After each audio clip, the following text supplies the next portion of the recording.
Yeah, I think when you have a massive crisis of unknown severity and consequence, which is what the pandemic was, it was a chaotic and complex environment. You need to take pretty bold actions initially. How do we address this? How do we validate it? And so early on, it was difficult, and we put a lot of processes in place to try to be able to gather this information, consolidate it, vet it, and then make sure that we're distributing it to our patients, to our teammates, to our leaders in a way that made sense so that we could all be on the same page. And it was very difficult. It was one of the biggest challenges early on in the pandemic.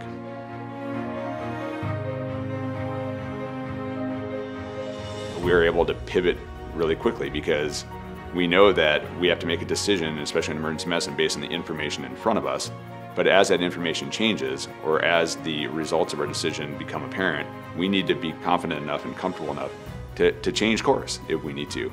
And I'll say that our teams did a great job of doing that. And really the way you do that is by having trust in each other, assuming best intentions, and then looking out for both your team and your patients.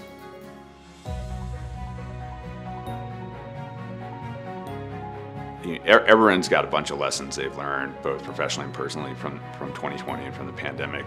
And I think one of the core ones for me is that if you act boldly in the service of others, and if you take risks that are anchored in strong moral belief that you should be helping other people, then you can get amazing things done.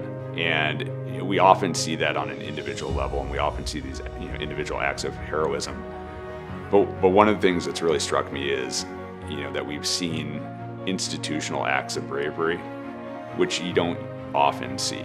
And for me, the bravery and the boldness that Atrium has shown, that our teammates in the ED have shown, and that really our community has shown has been the highlight for me. And I have to be positive because we still have a fight ahead of us. We're not out of this, and I think if we come together, we can beat this pandemic.